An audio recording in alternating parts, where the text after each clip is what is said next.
Hello, I'm John Bachman. Just 3 days until the Department of Homeland Security runs out of money, and today Senate Minority Leader Harry Reid, says Democrats want a clean DHS funding bill, and he suggests that the Majority Leader Mitch McConnell and his plan have nothing to do with actually funding the department.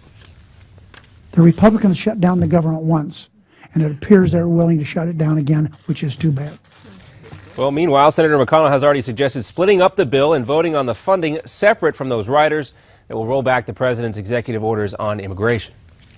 I'd say they want the ability to amend DHS funding legislation, but then they keep voting to block their own ability to offer amendments. It just doesn't make any sense. Little movement so far. We expect some later on in the week. 30,000 DHS workers could be furloughed, and tens of thousands more could be forced to work without pay while that shutdown, a partial shutdown, takes place. New reports say ISIS has abducted nearly 100 Christians from villages in northeastern Syria. A monitoring group there says Islamic radicals launched a raid into rural towns, but the terror group has not confirmed those kidnappings yet. This comes as U.S.-led airstrikes continue to target ISIS in both Syria and Iraq.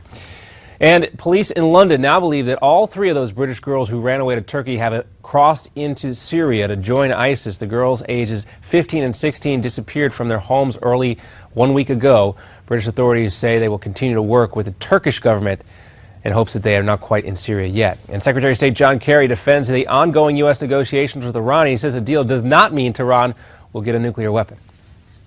And anybody running around right now jumping in to say, well, we don't like the deal or this or that, doesn't know what the deal is. There is no deal yet.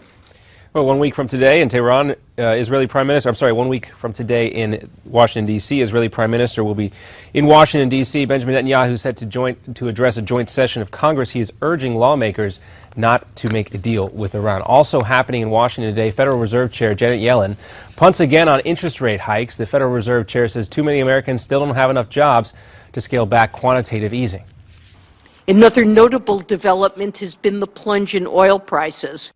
And you hear that right there. She says that drop is having a negative effect on the energy sector of her economy and may result in even more job losses. But she also says inflation is expected to decline. In California, dozens of people are hurt after a commuter rail train plows into a tractor trailer during rush hour. 3 Metrolink cars derailed after colliding with that truck at a railroad crossing. So far, reports say there are no fatalities. The train was on its way from Ventura County to Los Angeles. And smoke 'em if you got 'em in Alaska. The recreational use of marijuana is now legal in the last frontier. Anyone 21 or older is allowed to possess up to an ounce of cannabis. Another update coming up for you in 30 minutes. I'm John Bachman. Now back to Midpoint.